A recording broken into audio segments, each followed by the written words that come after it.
기본으로 돌아가자를 타이틀을 했어요. 그래서 Back to Basic. 이것은 사실 탱크주의에 보면은 Back to Basic. 우리가 기초서부터 다시 생각하자.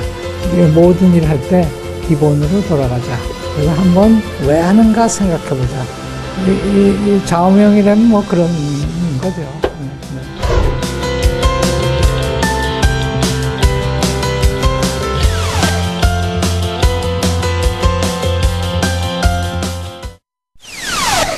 회장님 안녕하십니까? 안녕하세요. 네. 저는 뭐 장관님이라는 용어가 익숙합니다는 일단 그 시청자분을 위해서 회장님의 지금 최근에 네. 근황 좀 말씀해 주시기 바랍니다. 네, 현재 타이틀이 S&T 중공업의 회장이고요. 그리고 제가 이 회사에 풀타임으로 일하는 게 아니고 네네.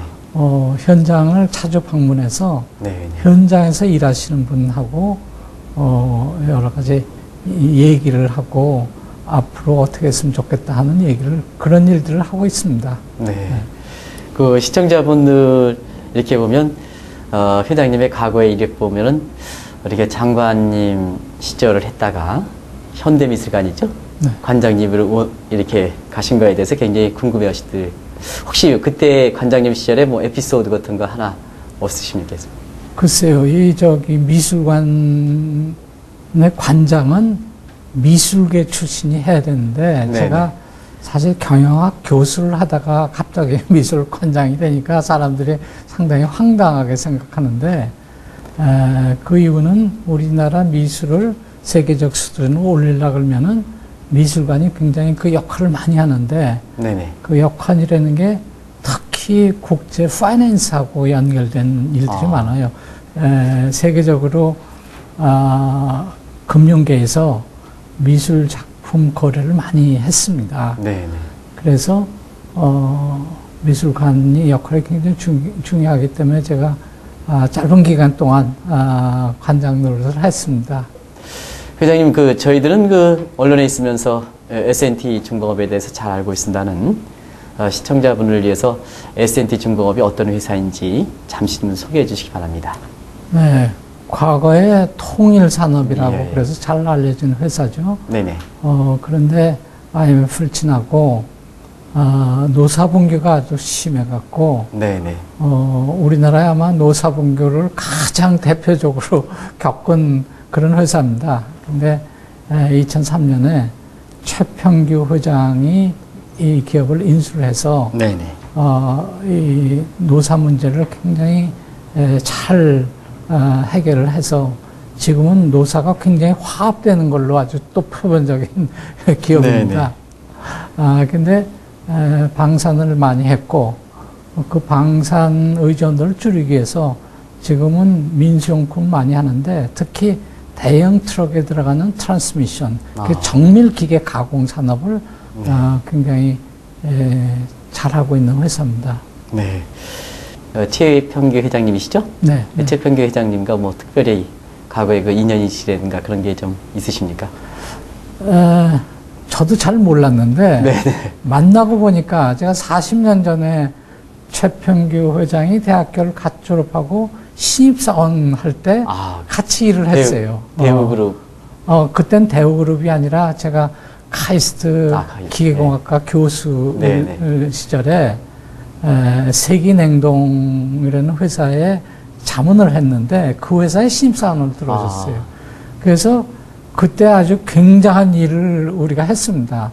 그러니까 없는 데서 지금 KBS 방송국에 들어가는 에어컨디션을 설계했는데 지금도 잘 돌아가고 있어요. 네. 그게 우리나라에서 처음으로 그렇게 대형 냉동기를 만든 건데 최평규 회장이 전부 계산을 하는 거를 저한테 와서 저희 사무실에서 한 달 동안 일을 하면서 그 계산을 다 해서 지금 그 기계 만드는 데까지 이렇게 했기 때문에 그런 인연이 있었는데 잊어버리고 몰랐어요. 그런데 최근 만나니까 이제 그 옛날 얘기를 다시 하고 그런데 그 최평규 회장도 그동안 많이 좋은 일들을 많이 해오셨지만은 제가 이제 눈에 띄는 거는 S&T 중공업에 기술자들이 제가 그 나이 때보다도 훨씬 실력이 좋고 하는 일들이 세계 수준으로도 굉장히 아주 첨단 수준의 일을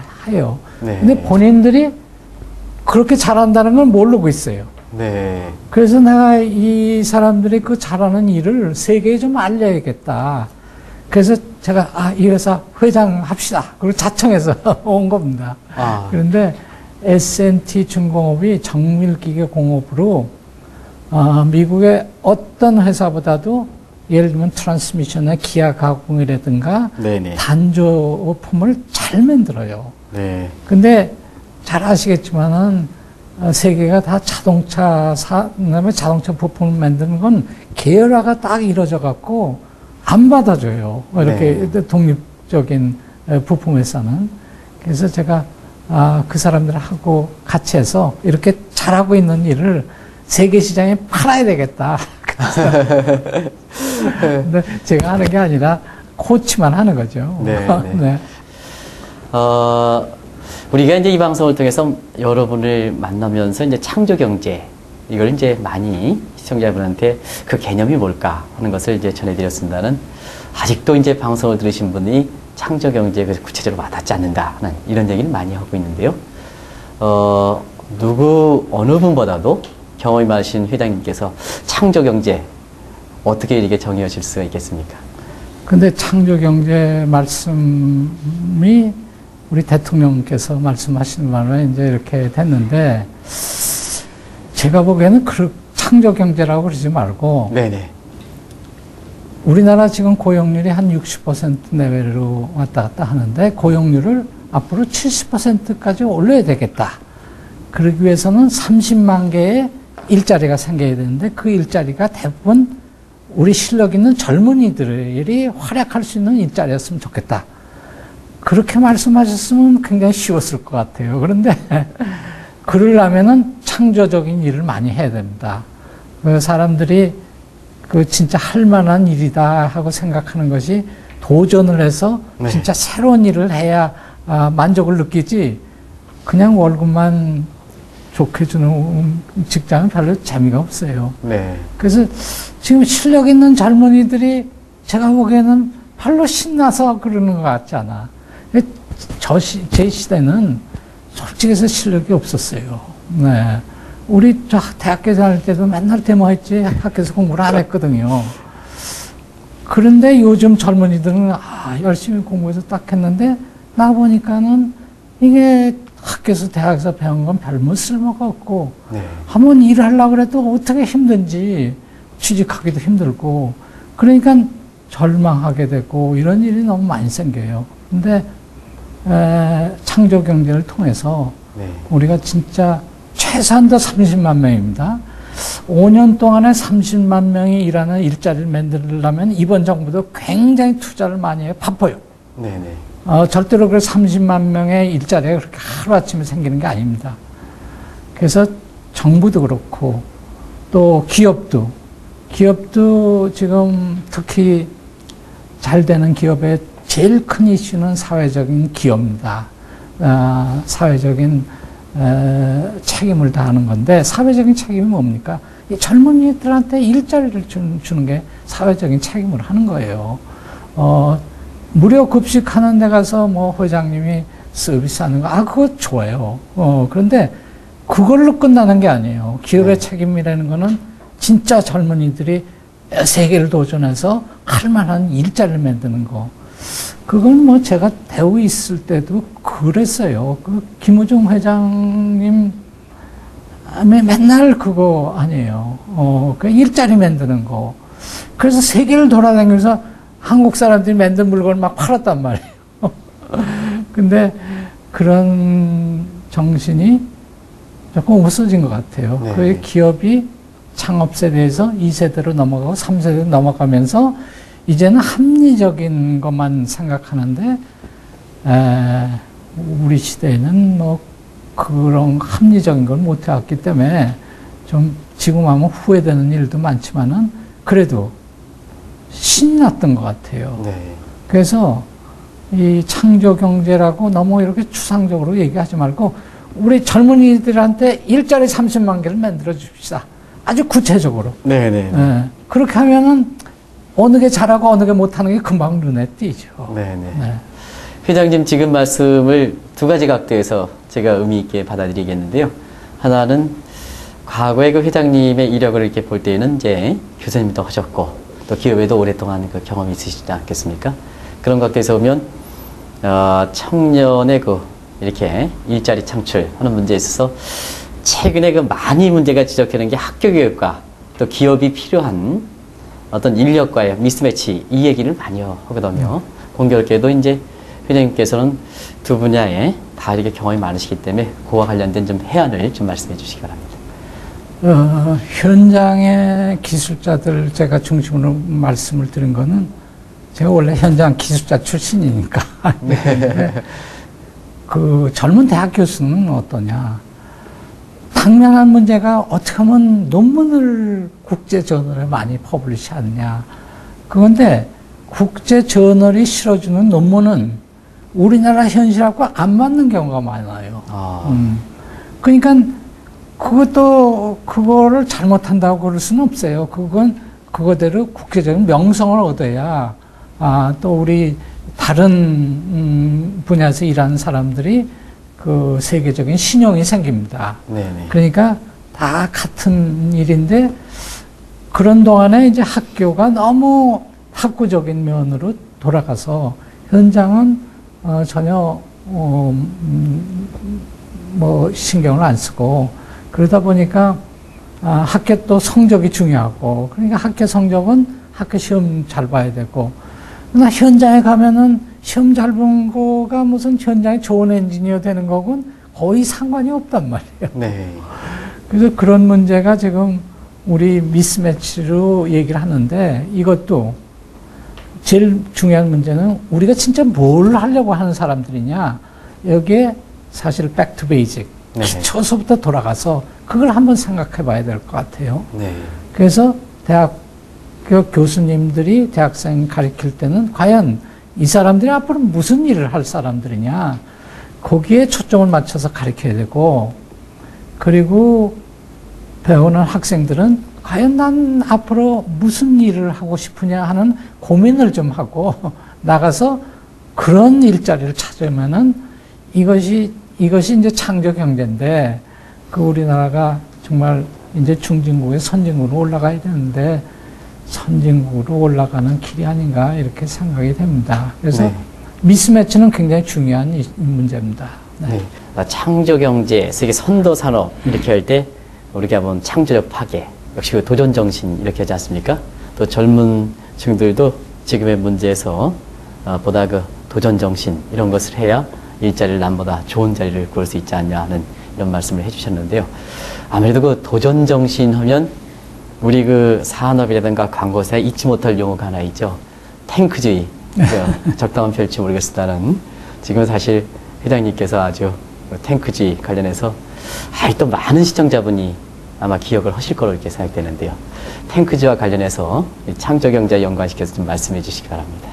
이 엔터프리너십이라는 것이 네네. 도전 정신이 엔터프리너십이죠, 바로. 네네. 그건 쉼페터 네, 이론에서 나오는 건데 이 도전을 해야 새로운 그게 이제 창조가 생기는 거죠. 도전을 해야. 네. 근데 이제 문제는 도전을 할 수 있는 여건이 마련돼야지 잘못 도전했다가 죽는다. 그러면 사람이 어떻게 도전을 할 수가 있어요. 그러니까 도전을 해서 실패를 하더라도 다시 기회가 있다 하는 거를 도전할 사람한테 이렇게 마련해 주면은 우리는 사실 더 뒤로 가면은 우리 후진국일 때 뒤로 가면은 죽는 거니까 네네. 앞으로 가자. 그렇지만 요새 젊은이들은 뒤로 가도 살 수가 있어요. 앞으로 가도 살 수가 있고. 그러니까 앞으로 가는 것이 왜 좋다는 걸 젊은이한테 가르쳐 줘야 돼. 첫째로 도전하려면은 실력이 있어야 됩니다. 네네. 그리고 두 번째는 실패도 다시 기회가 있습니다 하는 얘기를 정말 해드려야 되는 것 같아요. 박근혜 대통령께서 제2의 한강 기적, 제3의 한강 기적이 일어나야 되겠다. 그럼 제1의 한강 기적은 어떻게 해서 일어났냐? 그때는 물론 박정희 대통령의 리더십도 있었지만은 우리가 뒤로 가면 죽었어요. 그러니까 앞으로 그냥 가고 그걸 갖다가 국가의 지도자가 그런 사람들을 엔커리지 해주고 그래서 간 겁니다. 앞으로는 그렇게 하면은 제2의 한강의 기적이 안 일어납니다. 네. 왜 그러냐면 지금 우리가 중진국까지 왔기 때문에 그래서 주머니에 돈이 조금 있어요. 네네. 이걸 탁탁 털어서 또 벤처를 하다 망하면 진짜 다 없어지는 거 아니에요. 그냥 우리 없는 주머니에서 할 때는 좋았는데 이제 주머니에 조금 많진 않지만 조금 있다 이거예요. 이걸 걸고 또 하느냐 하는 거는 그래서 젊은이들의 모험 정신이 예전보다 못하다 이렇게 얘기를 하는데 그건 젊은 세대를 이해를 해줘야 됩니다. 네. 그래서 젊은이들의 실패는 주머니 촉촉 털어서 싹 없어지는 게 아니라 주머니 돈은 그냥 남고 더 벌겠다 하는 것만 못 보는 게 실패다. 이렇게 만들어줘야 된다고 생각합니다. 회장님 그 창조경제 관련해서 말씀하신 내용을 보면 제가 이 모험, 자유로운 정신 이런 쪽을 이제 특별히 강조하시는 이런 내용을 좀 느낄 수 있겠는데요. 이런 얘기를 좀 많이 합니다. 창조경제 하지만 다른 한편에 있어서는 그 정책이 어떤 조화하는 측면이 상당히 중요한데 너무 다른 측면에서는 그 기업 규제라든가 이런 규제가 더 많아지는 게 아니냐. 그러면 한편에선 창조경제, 행정규제 완화 문제 이런 문제가 결부되어 있는데 다른 한편에서는 기업 규제가 이렇게 강조되면 서로 겉도는 게 아니냐 이런 지적을 많이들 하거든요. 회장님 그거에 대해서 어떻게 생각하십니까? 그 사회를 전체적으로 보면은 이렇게 도전적이고 창조를 하는 그룹도 있지만은 지금 살아온 방식대로 조금씩 개선해서 가는 사람도 굉장히 많습니다. 네네. 그래서 어느 거 한 가지만 타다 보면은 우리 사회가 구성이 될 수가 없어요. 그래서 네. 아마 80%는 그냥 살아온 거 조금씩 개선해 나가는 거 점진형이 개선하고 한 20%는 굉장히 도전적인 사람들이 도전을 한번 해보고 그래서 굉장한 부자도 되고 이런 사회가 난 건전한 사회라고 봅니다. 네. 그래서 그 밸런스를 맞춰야 되는데 그 밸런스는 뭐 정부가 재정정책이나 뭐 여러 가지로 할 수 있는 방법이 있어요. 이 과거 지난 10년 동안에 법을 어겼다. 그리고 그거를 규제를 강화하면은 이제 우리가 법치국가가 되니까는 저절로 발전할 거라 이렇게 생각하면 그건 저는 오해 같습니다. 네네. 왜 그러냐면 기업에 관한 한 많은 관행들이 변화가 많습니다. 중요한 건 뭐냐면 경제 발전 모멘텀을 죽이는 일은 안 했으면 좋겠다. 네. 그래서 과거 관행에 너무 집착하지 말고 중요한 걸 제대로 잡는 건 중요해요. 그러나 이거를 잘못 불씨를 잡는다 그러는 것이 아주 초가상칸을 다 태워버리는 그런 사태는 안 일어났으면 좋겠다. 이거는 굉장히 지도자의 주관적인 결정에서 결정이 되는 겁니다. 네네. 그런 문제를 우리가 조금 잘 생각을 해봐야 되지 않느냐. 특히 우리가 민주화하면서 민주화의 제일 중요한 것이 자유와 평등이라고. 네네. 그건 왜 그러냐면 자유와 평등이 있어야 개인들이 창의적인 일을 해요. 네. 그게 이제 창조경제에서 그게 중요한 겁니다. 지금 우리나라도 개인의 자유는 굉장히 확대됐어요. 네. 그리고 평등 문제도 역대 대통령, 특히 노무현 대통령이다 이 지방 균형 발전을 해서 평등 문제 굉장히 많이 발전했어요. 근데 여기서 박애 정신이 저는 아직 물론 어려운 사람 돕겠다 하는 것도 박애 정신이니까 뭐 그 중요한 거죠. 그러나 우리 발전을 하는데 서로 돕고 하겠다. 네네. 그래서 시장 경제다 그러니까 너희는 죽을 때까지 경쟁을 해야 그 1등 외에는 아무도 기억 못 한다고 막 이러니까 이거 세상이 참 어렵습니다. 1등 외에 기억을 못 하는 사회는 좋은 사회가 아니에요. 네. 그 사회는 2등도 있고 3등도 있고 같이 세상을 이렇게 잘 살아나갈 수 있는 그게 박애 정신입니다. 네. 네. 시간이 짧아서 이게 좀 회장님한테 말씀을 우리가 들을 내용들이 상당히 많은데요. 이 질문이 가능할지 모르겠습니다는 혹시 이렇게 회장님이 앞으로 뭐 계획이 있으시면 좀 시청자분한테 마지막 좀 말씀해 주시기 바랍니다. 저는 이제 나이가 70이 넘었기 때문에 네네. 사실은 은퇴를 했습니다. 은퇴를 했는데 현장에 보니까 엔지니어들이 정말 일을 잘해. 네네. 그런데 이 엔지니어 잘한다는 걸 미국 사람이 몰라. 그 미국이 지금 다시 자동차 산업이 살아나기 시작합니다. 근데 미국이 자동차 산업을 하려고 하면 부족한 게 있어요. 열심히 일하던 엔지니어들이 다 은퇴를 해버렸어. 그동안에. 그래서 기술이 없어. 네네. 그래서 우리나라에 이렇게 실력 있는 사람을 끌고 가서 기술을 도와주자. 미국을. 그렇잖아요. 우리 6.25 사변 때 미국에서 2만 5천 명의 젊은이들이 한국 전쟁에 죽었다고. 그 얼마나 고마워요. 네네. 그러니까 이번에는 미국이 살아나기 위해서 내가 미국이 살아나려면 정말 한국 기술이 있어야 돼. 네. 그래서 그걸 도와주자. 중국이 내륙 지방에 지금 반도체 공장을 세웁니다. 중국이 균형 발전을 하려고 하면은 특히 내륙 지방, 지금 연안 지방은 굉장히 발전했지만 내륙 지방에 발전하려고 하면은 한국 기술이 필요해요. 그래서 제가 주령기 부총리를 만나서 네. 중국에 우리 기술을 주겠는데 무슨 기술이냐면은 중국의 연안 지방하고 내륙 지방 사이에 하이스피드 인터넷이 되는 하이스피드 텔레커뮤니케이션 네트워크를 어떻게 깔아야 되는지 얘기를 해주겠다. 그 1998년 얘기입니다. 그래서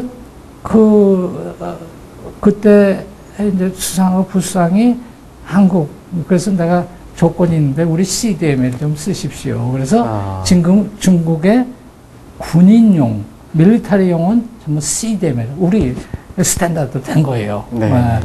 그래서 중국도 발전하려면 한국 기술이 필요해. 한국 기술은 한국 사람 머릿속에 들어있어. 네네. 미국 사람들이 경력이 오래됐기 때문에 누군지 알아요. 저 사람이 얘기하는 건 무슨 얘기인지 알아듣고 네네. 그거에 대한 트러스트가 있어요. 네. 그래서 젊은 사람은 실력이 있지만 그런 트러스트는 아직 없는 거 아니에요? 예. 그럼 제가 그 다리를 연결해주면 좋겠다. 중국도 제가 굉장히 사업을 많이 했기 때문에 거기도 쫓아가서 내가 도와주려고 그럽니다. 그래서 제가 그런 다리를 놓는 거. 내가 가진 건 없지만은 그냥 그 연줄로 다리를 놓는 건 할 수 있을 것 같아요. 네. 그래서 은퇴해서 그냥 노느니 내가 열심히 가서 그런 거 다리 좀 놔주자. 이것이 우리나라의 젊은이들의 챌린징한 일자리를 만드는 거라면은 봉사 좀 하자 나도. 그렇게 생각을 합니다. 회장님 말씀을 이렇게 듣고 나니까 김의중 회장이 그 후진 약성을 위해서 제가 정확하게 표현을 모르겠습니다만 영 비즈니스 매니지먼트인가요? 예. 그 프로그램을 하시는데요. 그것이 상당히 좀 인상 깊었는데요. 네. 사실 회장님도 비슷한 그 생각을 하시는 것 같습니다. 네. 아무쪼록 앞으로 회장님의 앞날에 좀 많은 이렇게 또 한국 경제 발전을 위해서 좀 많은 좀 기여를 해줬으면 좋겠습니다. 오늘 좀 어려운 자리를 마련해 주셔서 고맙습니다. 정말. 네. 시청자 여러분, 장시간 동안 시청해 주셔서 고맙습니다. 다음에 뵙겠습니다.